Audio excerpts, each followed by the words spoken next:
Gamers, femurs, lurkers, grab your snacks. The underdog, the legend in his own mind.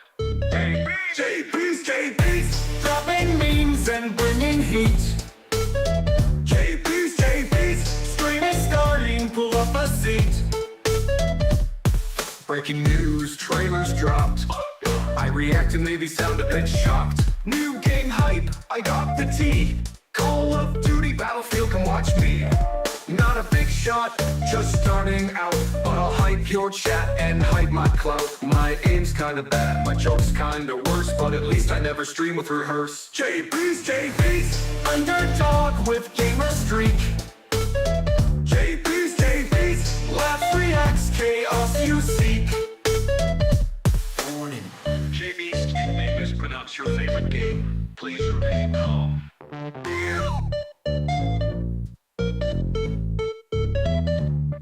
Chat's alive, memes flying fast. I may fail, but it's always a blast.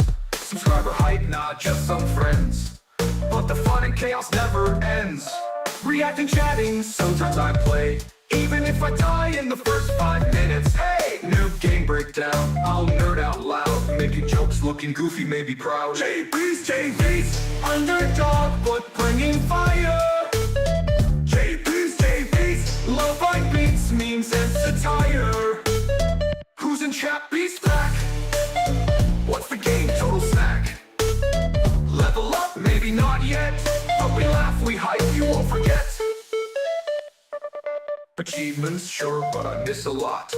Glitches, bugs, rage quits I've caught, but while the pros are flexing loot, I'm here, underdog with style and cute. Streaming news, trailers, reactions too. Sometimes I even know what I'm doing, kinda true. Chat laughs, memes fly, and everyone's hyped. Welcome to Jaybeazt, the underdog is live tonight. Jaybeazt, underdog, chaotic streak. Jaybeazt, gaming news, laughs, you seek. Not a pro, but never weak. Gosh, Jaybeazt may mispronounce your famous pronounce game, or make you laugh uncontrollably. Stream starting now. The fifth out.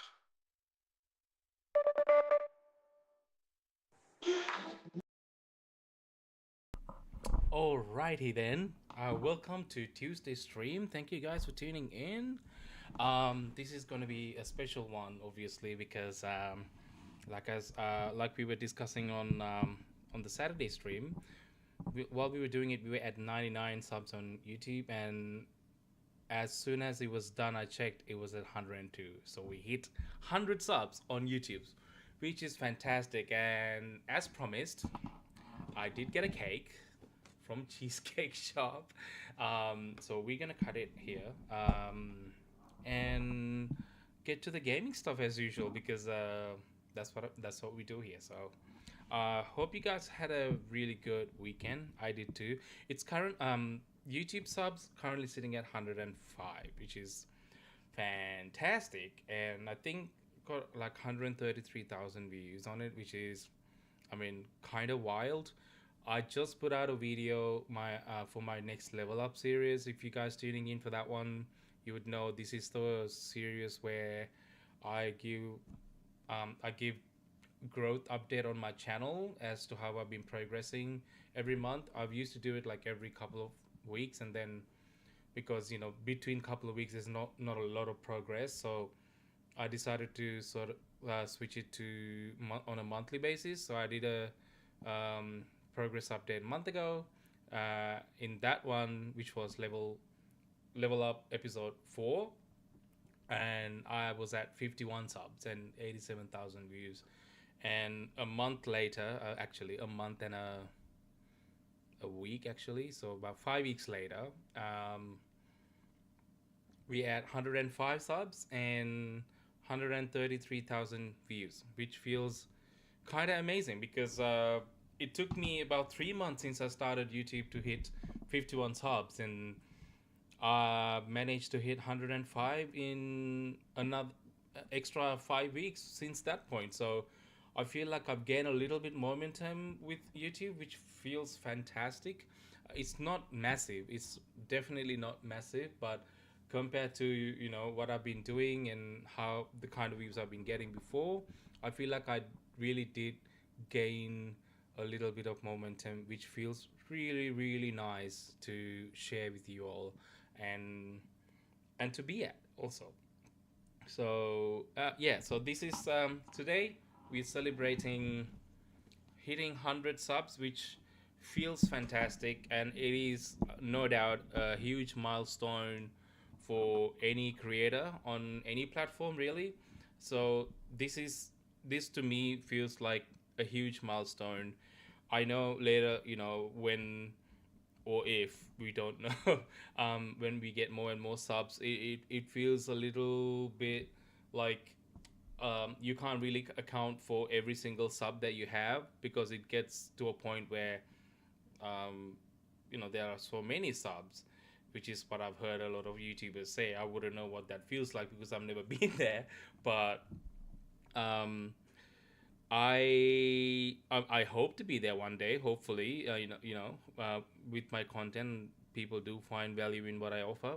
But if it gets there, it gets there. I don't know. It's up to it's not really up to me, is it? So, um, what I was saying is, it really matters when you hit your first 100 subs, because it feels very personal. It feels very personal. Not to say that when you have more, it's impersonal or anything. It's just it's easy to count. It's you kind of know every sub that you're getting.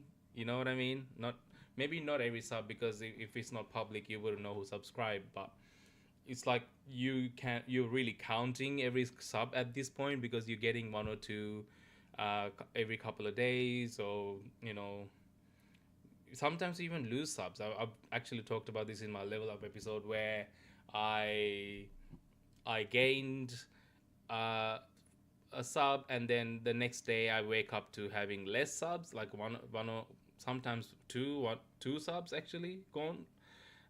It had happened to me, well, in the journey of getting to 100 subs. So it does sting a little bit, but it is what it is. It is what it is. People do connect with you sometimes, and people decide that I'm not for them, which is fine, totally fine. As long as you enjoy my content and we have fun, that's what matters. That's the only thing that matters. So, having said that, we will cut the cake. The camera setup is kind of weird, so I don't know how to do this. So I'm just probably gonna hold it. I got red velvet cake, obviously. As you can see, it says 100 on it. It says 100. So yeah. um, yeah, and you probably don't know this about me. I love red velvet cake. I really do love a good red velvet cake. The thing, oh shit, whoops, I pressed some buttons. Sorry about that, guys. Um, I really do love red velvet cake, and the thing is, it's a bit of a hit and miss. It's really hard to get it right. So sometimes I do find myself disliking what I'm eating when it comes to red velvet cake. So I got all the utensils and cutlery and everything that I need to cut this cake, and it's coming wrapped. So I'm struggling to do this properly, guys. So bear with me. There's not a lot of space as where I'm doing this. This is a very tiny desk, so um, yeah, you guys gonna have to uh, be patient with me here a little bit while I figure this out. So here we go. I'm just gonna lift the cake up so you guys can see. Um, Here it is. 100 subs. So thank you very much, guys. Thank you very much. And as promised, I am cutting a cake, and I'm taking the peel out. This is. Oh, damn. Okay. Here we go. That's it. Um, it's a red velvet cake, and it looks delicious.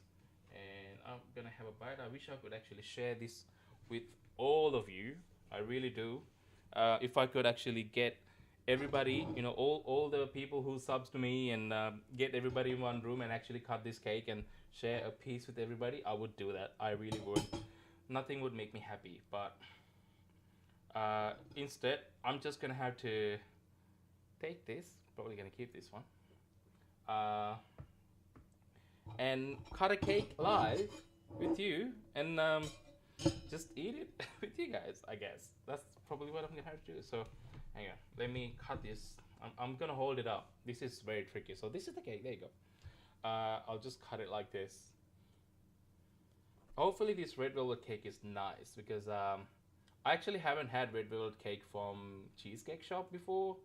Um, I've had it from various other places. I used to love red velvet cupcakes from Cupcake Central. If you guys know what I'm talking about, I don't know what the heck happened to that shop, man.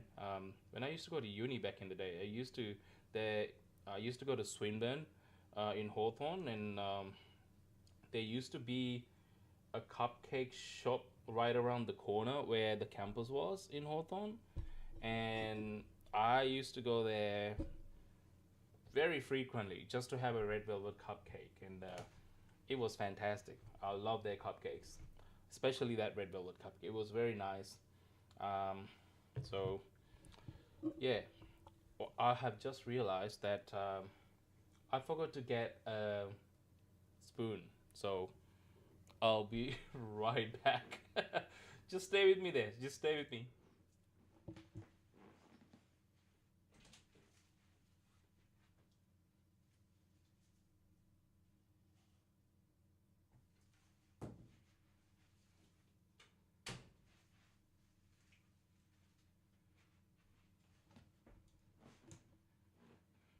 I'm back. I'm back. All right, so let's do this. I've managed to cut a piece of cake.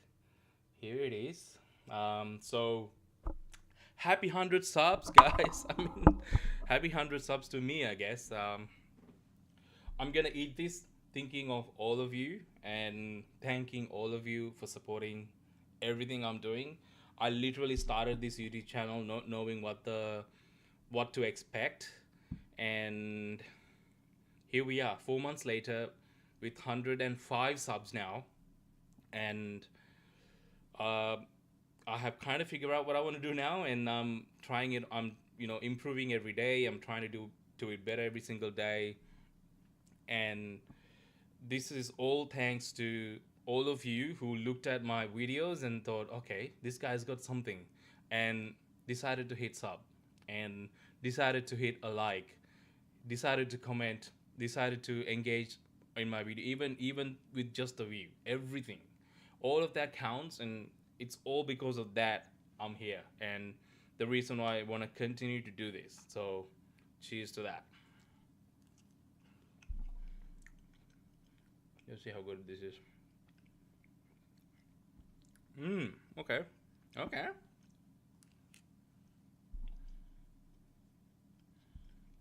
Yeah, that's good.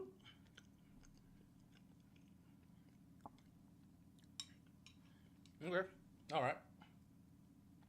It's not the best red velvet I've ever had. I have to tell you that. The best one is unbeaten from the Cupcake Central in actually any Cupcake Central. I've had it in Chatty, I think, and also Chadston. I'm talking about Chadston. For those who are tuning in from anywhere outside of Aussie, Chadston is probably, I think it is, the biggest shopping center in Australia, I think, and it is located here in Melbourne. They used to have a Cupcake Central. I don't know if they still do. I haven't been there in a while. And there's one in Melbourne Central, and there's one in Hawthorne. I have tried all three of them. They're all good, unbeaten. This is not bad though. This is too good. I love it. I like it. I like it. Ah, it's not too sweet either, so it's pretty good. I know you didn't tune in to watch me eat red velvet cake and give you a review of Cheesecake Shop's version of red velvet cake, but here we are. This is what you get for subbing me and watching my streams, guys. You get to eat me. You get to eat me. What? You get to watch me eat and do random crap sometimes. So you will. I'm gonna eat the whole piece. I'm not gonna put it to waste because the cream cheese is really good. It's really good. Mm. I came prepared with some coffee to go with it. It's decaf. I know it's 7 o'clock right now, so it's decaf. It's decaf. So hey man, how's it going, man? Sharon, how's it going, bro? I'm just eating some red velvet cupcake, not cupcake, red velvet cake to celebrate 100 subs. So you get to watch me eat it because I can't share it with you, unfortunately. How are you doing? Are you tuning in from Sri Lanka, man? I was just showing before. I got a cake that said 100 on it, as I promised in my previous stream. So I'm keeping my promise. Keep my promise. Most of you will watch this stream later when I upload it to YouTube and on Twitch, but here we are. Here we are. As promised. I keep my promises, guys. I really do. And I said, I'm gonna finish the whole piece. I'm not gonna let it go to waste. Oh, nice. Nice. Very good. Go on with the machan.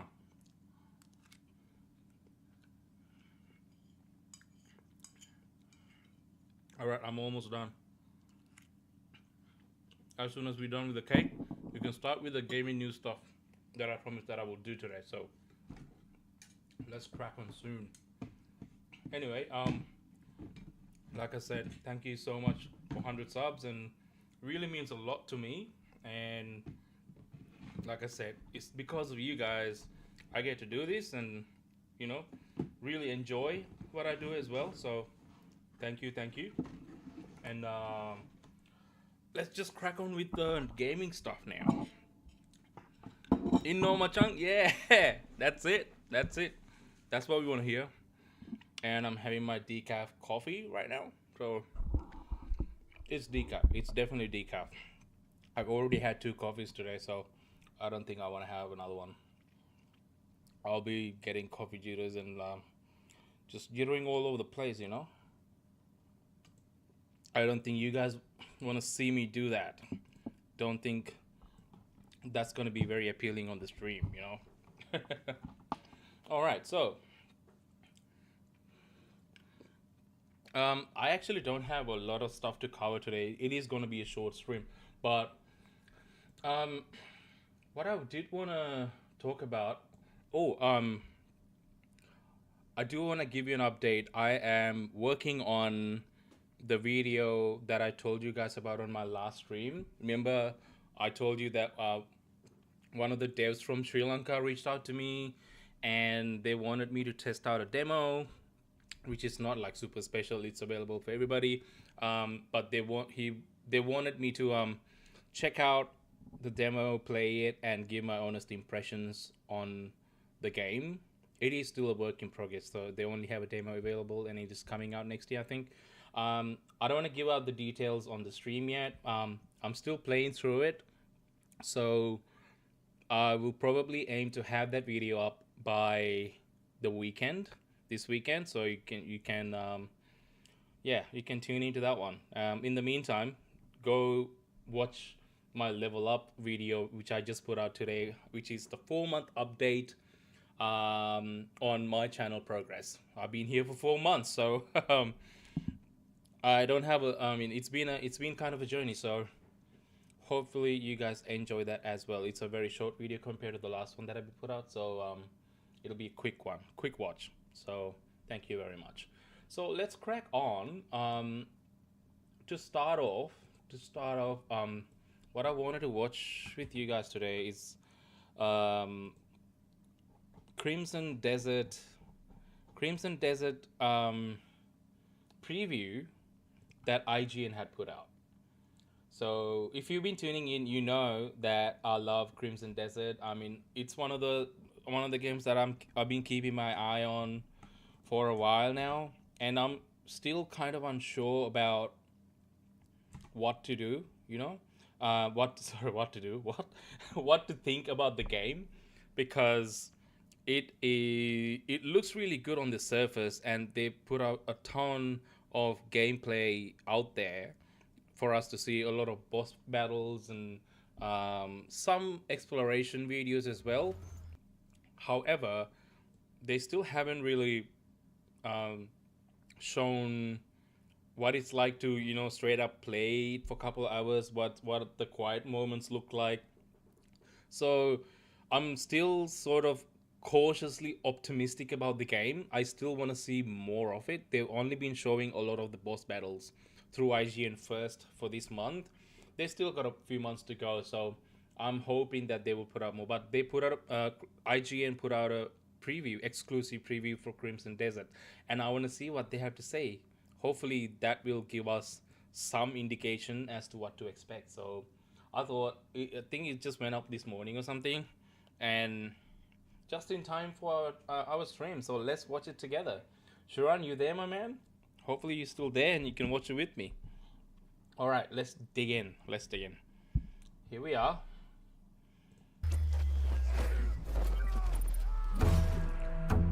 It has been almost 6 years since Crimson Desert was first revealed to the world. Across that period, developer Pearl Abyss has shown off. Holy shit. Has it been 6 years since they announced this? That's been a while, hasn't it? A huge array of ideas, mechanics, and boss battles. It's frequently been cited as something of an everything game. An open world adventure with sky islands, mechanical dragons, wrestling moves, interdimensional gateways, interacting elemental effects, and even a Spider-Man web swing. But the more that's been revealed, the more there's been the sense that Crimson Desert may be a lot of pieces in need of a whole. Finding that complete picture was my main objective when I visited Pearl Abyss's studio in Seoul for this month's IGN First. And while I can't say Oh yeah. Just gotta give a special mention to Crimson Desert. This is a Korean developed game. I mean, they're killing it. They're absolutely killing it in this space. Found it yet, multiple hours of hands-on playtime has revealed a game that's maybe not as strange as you'd expect. In fact, Crimson Desert feels pretty straightforward. Oh my god, sorry, I keep stopping this, but I have talked about this before, but IGN's compression is abysmal. It is just hilarious at this point, dude. Like, they get so many exclusives for these games that are coming out, and most of the time they are the first ones to be able to actually put out some exclusive stuff, which is awesome for IGN. But they still haven't figured out how to upload without over compressing their videos. I mean, come on. This is running on 4K right now, but the damn thing is pixelated as hell. So bad. This should not be an issue in 2025. Pearl Abyss has crafted a reasonably traditional open-world adventure, made up of multiple regions peppered with towns, outposts, and castles. There's the usual collection of main and optional quests, plus classic distractions like fishing. You'd be forgiven for not realizing this though. Pearl Abyss has put almost all of its promotional efforts into showcasing boss fights. Not only that, but Crimson Desert's blend of traditional medieval fantasy with sci-fi and steampunk elements does make it seem like it's being pulled in several directions at once. In order to destroy such a weapon, you'll need to acquire Golden Star's power core. Golden Star. When you're on the ground and seeing how all these elements interact though, it doesn't feel quite so alien. The continent of Pywell is perhaps less like a typical Tolkien-esque fantasy world and more akin to Dungeons & Dragons, a setting that, in recent years, was host to a Mad Max-like vehicular chase through hell. Pearl Abyss's design team explained that they wanted Pywell to reflect the variety of our reality, in which some countries feel much more futuristic than others, and note that some of Pywell's leaders may be more resistant to the advancement of technology than others, a conflict that'll be explored through various faction quests. All this means that the variety doesn't feel artificial or there simply for the sake of being wild, even when you're at the controls of a flying battle robot, which was, of course, designed by Dwarven engineers. The inclusion of these mechanized and steampunk elements grant Pearl Abyss the creative license to build quests that are a significant departure from anything we'd see in something like Skyrim. A major part of my hands-on time involved completing a quest for Marnie, a scientific genius who cloned his own consciousness to create an AI-like entity called Hall. Naturally, the results of such an experiment have gone very wrong, and Marnie's evil digital magic twin has taken command of a flying fortress that's terrorizing Pywell's skies. Sorry, I just had to say something. It is like people sometimes I've seen online some people like give shit to Crimson Desert because they seem to be sort of trying everything in this game. Like you got not cyberpunk, like you got like steampunk stuff happening here. You got robots, mech dragons, and you medieval settings, and like it's a little weird. It is a little weird, and you got some magic stuff going on. You got like floating islands. Like some Zelda-like stuff going on. Yeah, it's got everything in it. It seems to have everything in it, but I think overall, when it comes to the game itself, that there is a level of elegant execution that I see from the gameplay that I've seen, which I think combines all of those together in a very beautiful way. That's not so confusing. But it is hard to tell because I'm just a viewer at this point. I haven't played the game yet. I almost had a chance to play this at PAX, but I couldn't get there, so I missed out on that chance. So unfortunately, didn't get a chance to play, and I don't think I would get a chance to play before launch.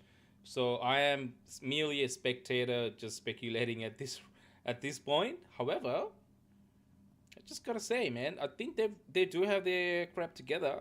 It looks really good. I just hope that the overall execution holds up when the final game releases. So, fingers crossed. Fingers crossed. Defeating Hall requires the use of a power core, which Marnie reveals is hidden inside a weapon called Golden Star. And by weapon, he means a giant mechanical dragon. Yep, While they presumably have ballistic missiles in Pywell, what with the advanced engineering and all, of course the fantasy version of a nuke is flying Mechagodzilla. All that stands between me and this winged menace is a fortress filled with angry battle robots. Yep. Angry battle robots, alright. It appears that fortress assaults will be a significant recurring objective in Crimson Desert, considering that my hands-on time involved no fewer than 3 of them. I can see why Pearl Abyss was keen to show them off, as they are a showcase for some of the project's strongest achievements. There's a great sense of atmosphere, with a legion of men from either side battling the living hell out of each other, and you're caught in the middle of it all. Fun mechanical wrinkles add texture. During one attack, I was able to fire signaling arrows that were quickly followed by a bombardment of artillery, decimating enemy soldiers and reducing buildings to splinters. In another, I was able to circumnavigate the brutal melee entirely, sneaking into the castle through a crumbling wall and using the prison as a shortcut to the boss. And in my fight through the robot fortress, a backpack-mounted EMP device allowed me to fry the circuits of both the lumbering ground threats and airborne bug bots in one giant blast. There's always something new to try, something to experiment with. But as much as these fortress assaults are a demonstration of Crimson Desert's highs, they also simultaneously reveal what could turn out to be some of its biggest blemishes. Battling I have to say, those big battle moments seems pretty intense from what I have seen. The people who played the demo with that battle scenes, you know, I think they're almost like castle raids and stuff. It plays out almost like a castle raid, I think. And people who played that in the demo have said that it feels beautiful. Very, very intense. Of course, a lot of people did have an issue with like how complicated the combat system was, but I think that just got to do with the, you know, having to play like a slice of the game, like mid-game section, where you just haven't gotten used to the controls yet. I think it's to do with that. I just don't necessarily think that it's overly complicated. We can say that about any game, really. Like if you just jump into the middle of the game without having played through the whole thing from the beginning, you would struggle. You would really struggle. That's the whole point of playing a game from the beginning and not just jumping in. But when it comes to demos, unfortunately, you just can't get around it. You just have to like quickly get used to the control and play the demo. Um, oh, what's up, Ollie? Look who decided to join, mate. Masses of enemies is surprisingly tedious, feeling messy and repetitive. You missed the whole 100 sub celebration, mate. You missed the whole 100 subs.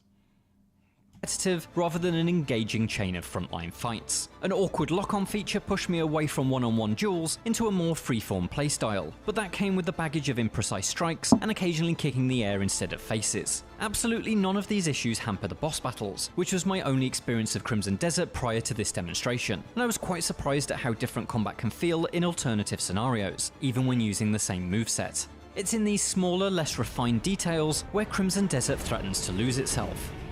Okay, interesting. There are occasions where you need to pick up and manipulate objects, such as planting a banner to inspire your allies. Doing so requires standing Wait, have you got a patch? Did they roll out a patch? Oh, damn, that sucks.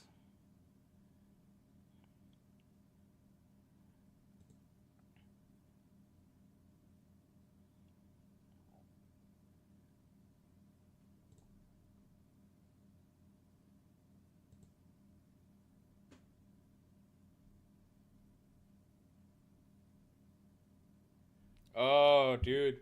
Wait. Yeah, I don't think I've got any patches on. Maybe it automatically updated. I don't know. I haven't really got a patch or anything. It might be because of the whole season 1 dropping. Probably the season 1 patch. Oh, you've been feeling sick? Yeah, of course. The freaking late night. And you want to do a late night tomorrow? Huh? You want to do a late night tomorrow? I don't think that's a good idea, man. Just don't think. I cannot download till 8 p.m. tonight. What? That's weird. It's gotta be the season 1, bro. It's that's probably what they're trying to roll out because it should technically be available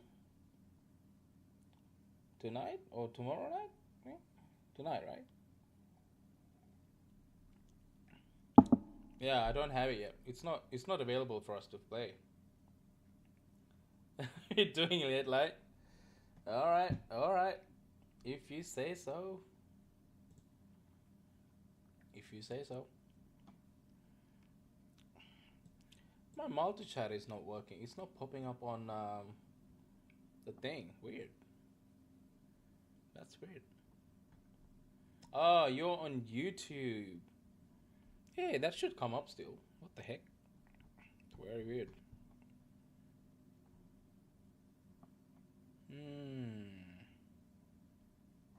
Interesting. Oh well, I gotta look into that. There's always something with this multi-chat. I need to come up with an alternative solution for this. 2 a.m. tomorrow morning, mate. Okay, all right. I think that sounds about right. I've just been focusing and grinding on the base game. I haven't really worried about when season 1 is dropping. You know, still got a whole lot to unlock on the base game. Anyway, I want to get back to this because this is really interesting. Crimson Desert, man, you're going to be playing a lot of this game, I'm telling you. You're going to be playing a lot of this game. Still, turning to face the object, activating a focus mode, rapidly tapping a button to lift your target, and then finally using your telekinetic powers to manually move it. All of this is a slightly baffling annoyance when erecting flags, but it turns into a genuine frustration in the middle of a boss battle, when you're desperately trying to swing a fallen masonry column during the precious few seconds when the boss is stunned.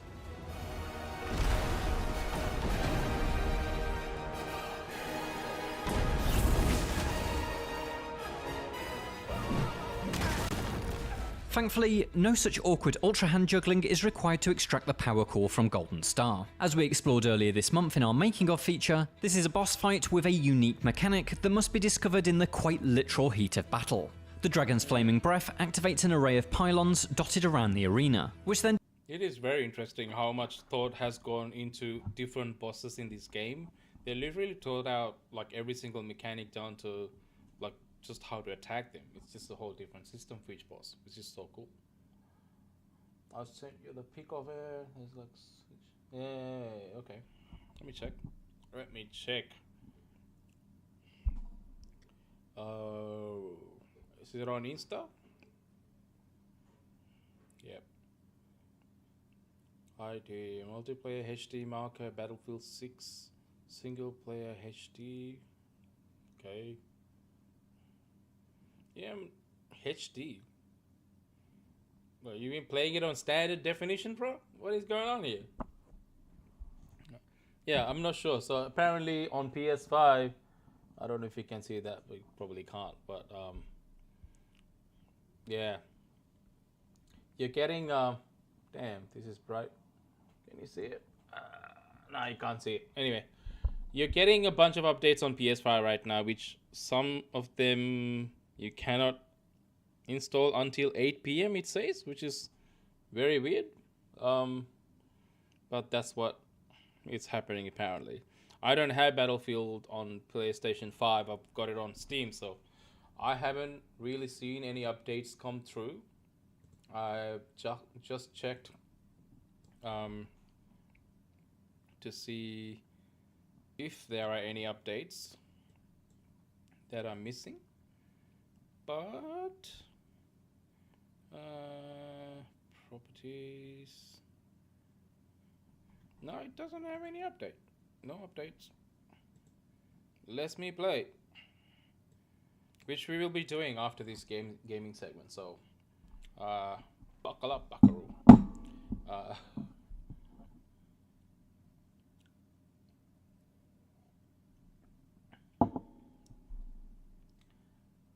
Yeah, no, I haven't got any updates on Steam, bro. It is possible that it might have updated on its own. It is possible that I cannot see here, but currently I'm looking at my Steam page and it is not giving me anything. It said there was a regular update on October 25th, but that's it. I haven't got any update, but it could be different. It really sometimes there could be different types of updates rolling out for each platform. It is possible. Yeah, I'm not really sure what's up, but it could very well be to do with a patch update before the season 1 rollout. That's what it sounds like to me, but don't know. Never know. Never really know, bro. All right, continuing.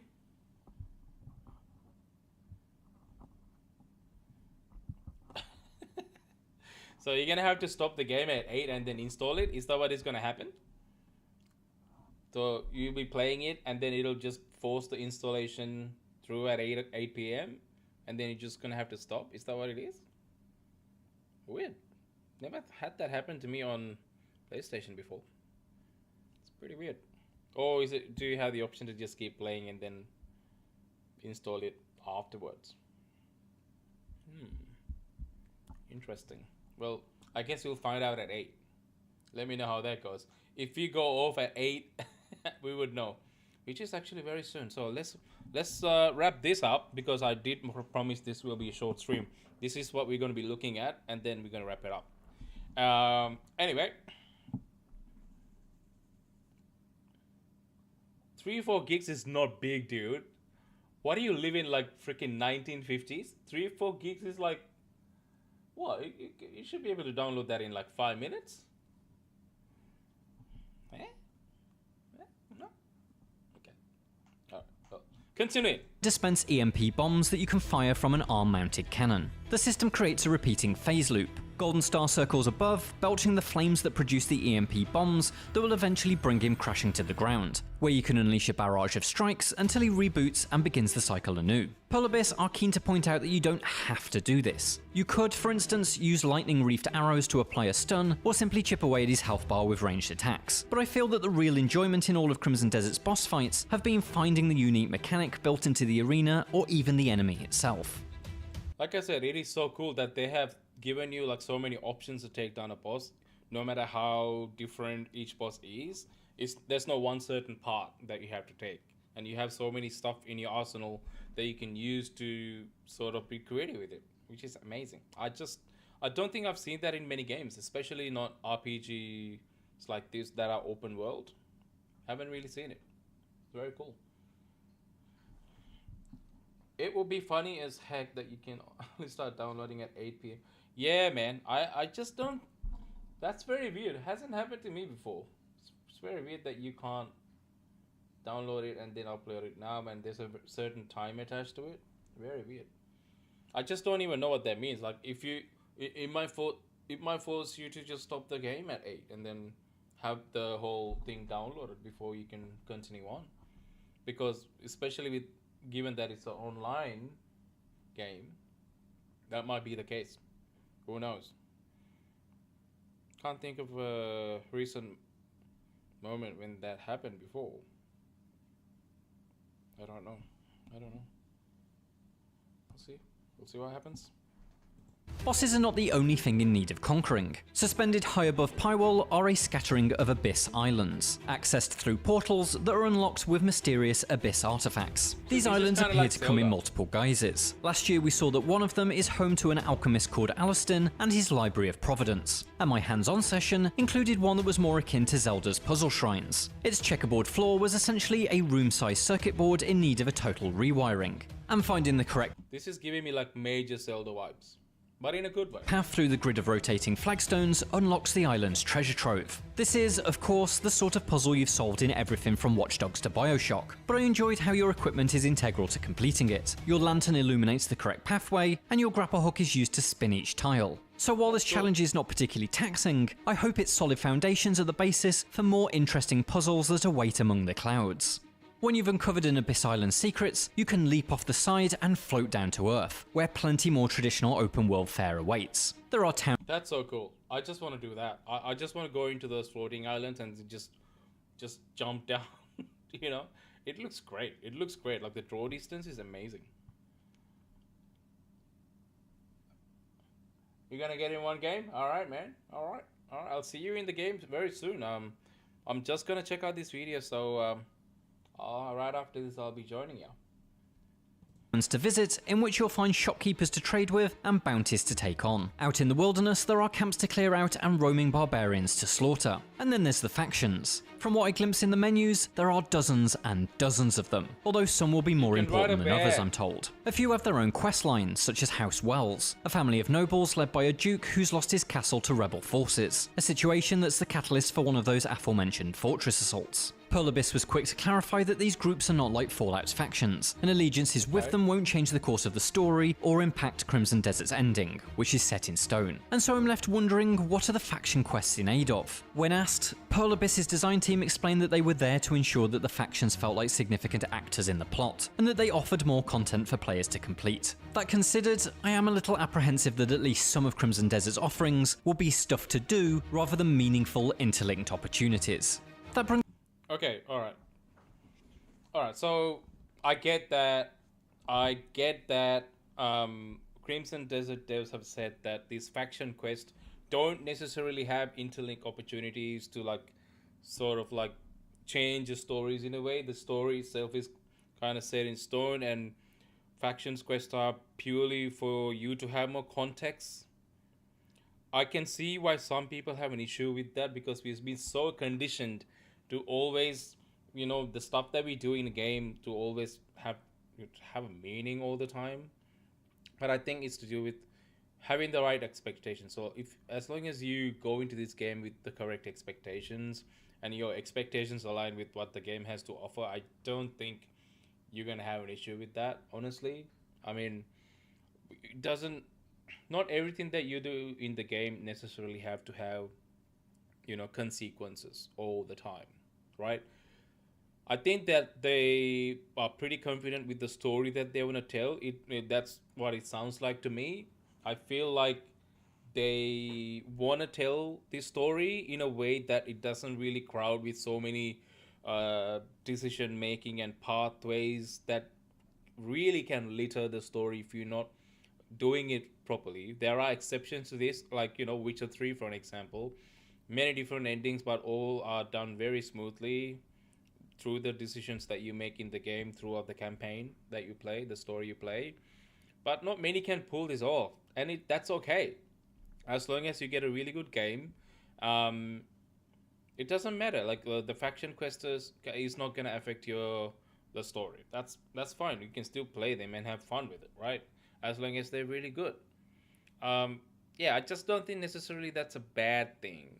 You just have to align your expectations going into this game and knowing what it has to offer instead of have some unrealistic expectations or comparisons to other game and then be disappointed that you just don't get the same experience, because I think that disconnect is what drives people to not like a game most often.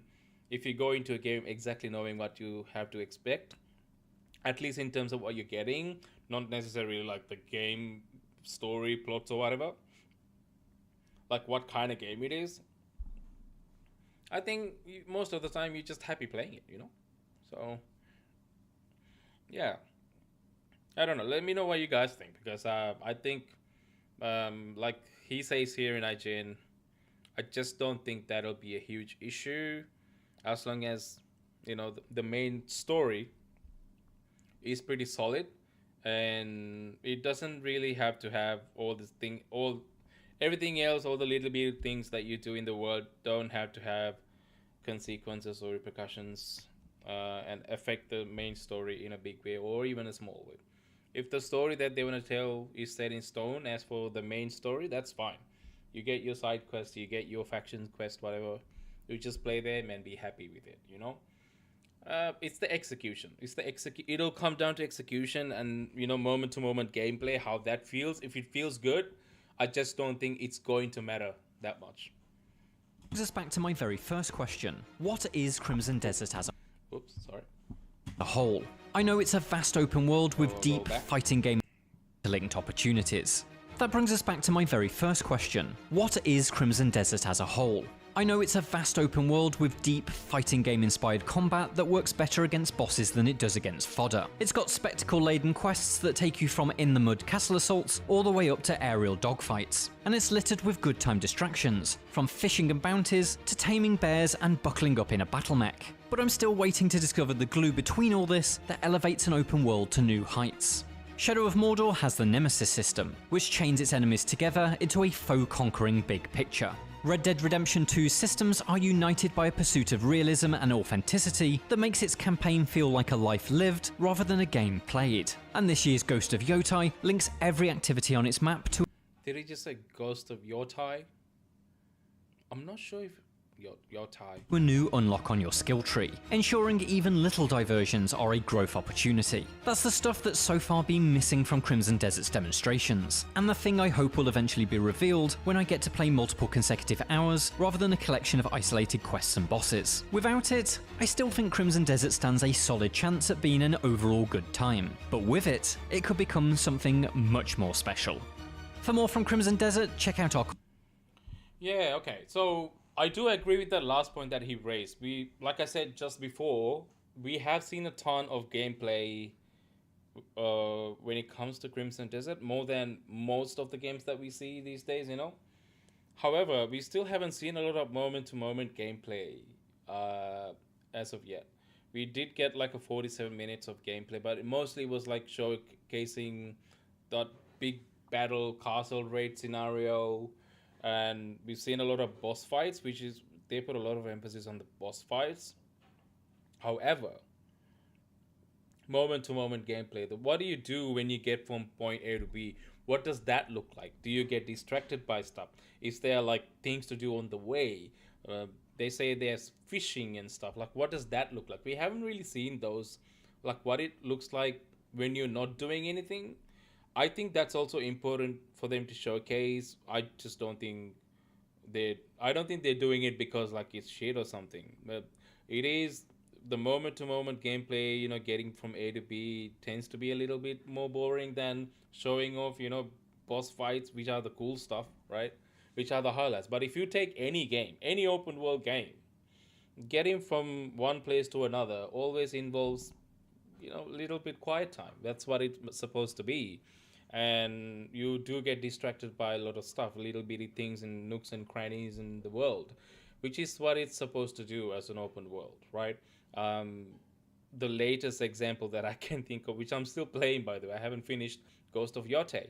Ghost of Yote is super great at getting you distracted. You will be doing for hours anything but the main story.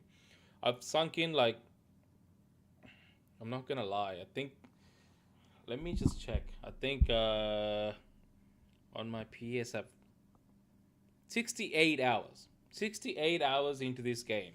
And all I have managed to do is I've just dealt with Kitsune. Kitsune is one of the Yote 6 characters, so that's the third one. So I've only just been halfway through the Yote 6. I've still got a half of him to go. And I've been distracted by just doing all the side quests, man. And it is what it is. And the side quests are really good in that game too.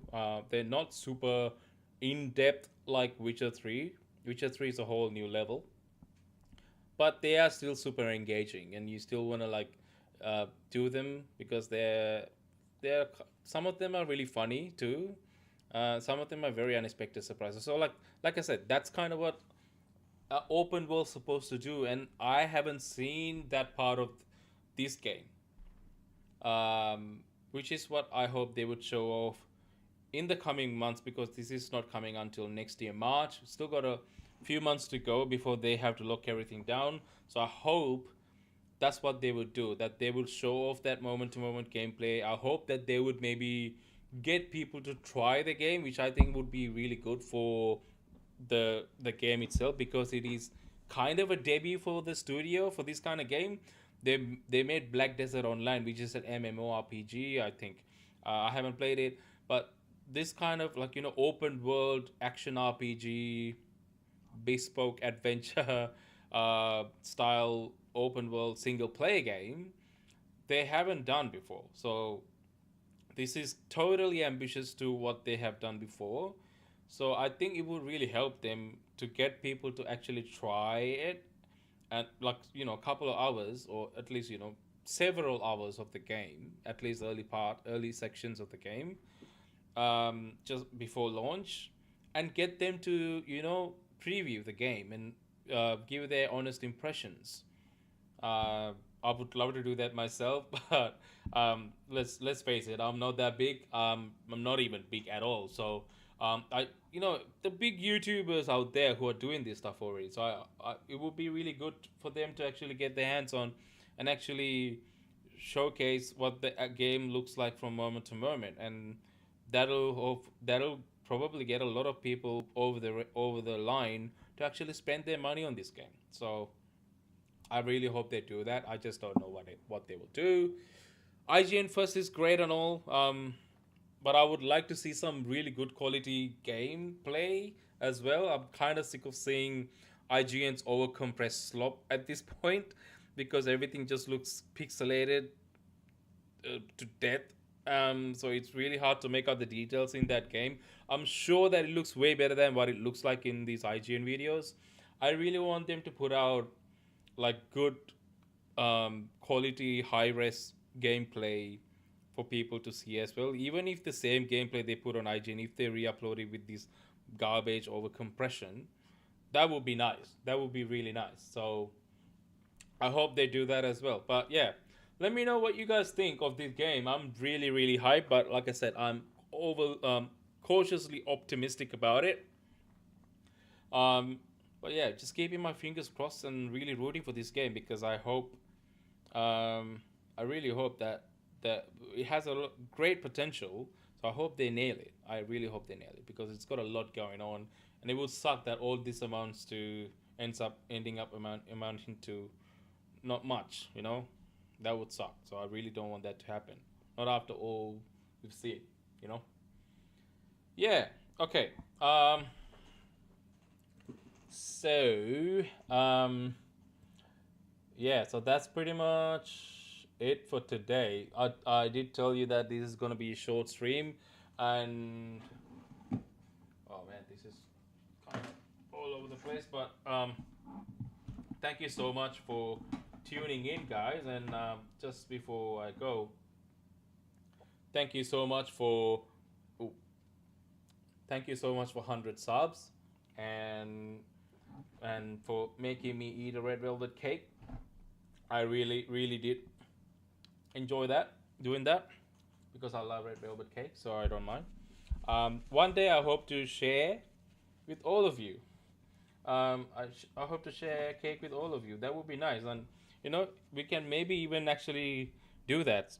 Maybe join my Discord so we can hang out there and actually plan something. That would be nice, wouldn't it? But yeah, until then, we'll see you guys in a couple of days. Today is Tuesday. I will have our normal stream happening on Thursday again. So I'll see you in that one. Until then, bye bye. Alright, time to paradigm. The underdog's logging off. Baby! Thanks for hanging out for laughs, memes, and gaming clout. Even if I tripped, lost, or failed, you stuck around and that prevailed. We checked trailers, spilled the tea, mispronounced a game or three. Call of Duty fails, oh that's me, but the chat laughed along, pure victory. Grab your snacks, hydrate up, don't fall asleep. I'll be back soon with news to peep. The underdog may stumble, trip, or rage, but you're the legends who fill my stage. Grab your snacks, hydrate up, don't fall asleep. I'll be back soon with news to peep. The underdog may stumble, trip, or rage, but you're the legends who fill my stage. Attention chat, Jaybeazt is officially signing off. He may try to explain the plot of a game he hasn't played, argue with NPCs about story choices, or get stuck in the tutorial forever. And if someone says something wild in chat, he might go, "Oh mate, don't say that!" Thanks for surviving the chaos, laughing at my fails, and pretending my Call of Duty aim is fine. Catch you next time, same underdog energy, less chaos, maybe.